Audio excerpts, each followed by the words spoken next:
Дөлөн Өмүрзаков атындагы Борбордук стадионду оңдоо түзөө иштери кызуу жүрүп жатат. Эскерте кетсек, өткөн жылы премьер-министр келип кеткенден кийин спорттук жайды калыбына келтирүүгө 13 миллион сом бөлүнгөн эле. Жанагы 13 миллион жөнүндө дагы бир жолу такта иретинде айтканда, өзүңөргө белгилүү мына коомдук даараткана боюнча, канализациялар боюнча бардыгы 5 миллион 600 экен. Андан тышкары ол западный трубина боюнча 2 миллион 700, андан тышкары биринчи этаж боюнча 2 миллион 300, ошол эле биринчи этаждын жана полу боюнча 1 миллион 400, акырында өзүңөр көргөндө таблонуку 700 миң. Ошону баардыгын чогултканда ошол бүгүнкү күндө ошол 13 миллиондун жумушуну баштадык, аткарып атабыз. Мен ойлойм мунун жыйынтыгы 1-сентябрга бүтүрөбүз деп. Бул сумма спорттук курулмалар жана спорттук камсыздоо башкармалыгы мамлекеттик ишканасына которулганча кыш түшүп кеткендиктен оңдоо иштери жазгыга калтырылган.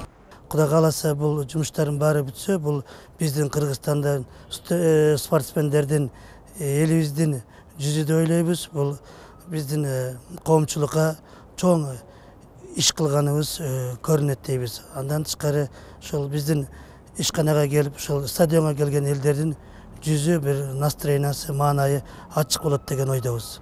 Стадиондун негизги көйгөйүнүн бири болгон ажаткана маселеси толугу менен чечиле турган болду. Бул үчүн бөлүнгөн суммадан 5 миллиондон ашуун каражат каралып, канализация жана иштебей турган ажаткана оңдолуп жатат. Коомдук бул даараткана канча жылдан бери ушул даараткана ремонтсуз иштебей турган. Жогорудагы айткан проблемалардын бирөөсү ушул коомдук даараткана болчу. Азыр бул дааратканы полностью капитальный ремонт кылып, баарын алмаштырып, ичине чейин, кафелдерине чейин бүт баарын алмаштыруу иши жүрүп атат. Андан тышкары кышында, күзүндө жамгыр жааганда үстү жагы ачыктыктан ал суу өтүп, ушул жылда ремонт кылганга туура келип аткандыгы байланыштуу. Биз бул ремонтту биринчи үстүдөн баштайлы деп атабыз. Үстүндө өзүнчө бир чатырчаларын жаап, мындан сырткары электрондук таблодагы 700 миң сомго жаңыртылды. Ошондой эле батыш трибуналардын биринчи кабаты толугу менен оңдолот. Эмне жумуш кылып атканын тактап айтып кетейин. Биринчиден, бул коридордун шубактарын, эски шубактарын баарын чаап, тазалап, бүт баарына тазалоо ремонтун жүргүздү. Экинчиси, кайрадан ушул патологону эки дуалды ремонт иштерин жүргүзүп атат, шубак жүргүзүп атат.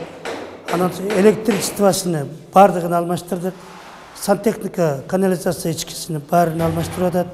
Андан тышкары бул жерде көптөгөн спортсмендер чечүүчү жайлар бар.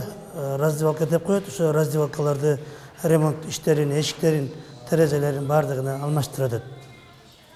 Ош шаарында 5 футбол оюн талаасы курулуп, 60 балага чейин окута турган футбол академиясы ачылат. Түштүк Борбордун мэриясынын басма сөз кызматы маалымдагандай, бул тууралуу Ош шаарынын мэри Айтмамат Кадырбаев менен өлкөнүн футбол федерациясынын вице-президенти Асылбек Кадыралиевдин ортосундагы жолугушууда белгилүү болгон.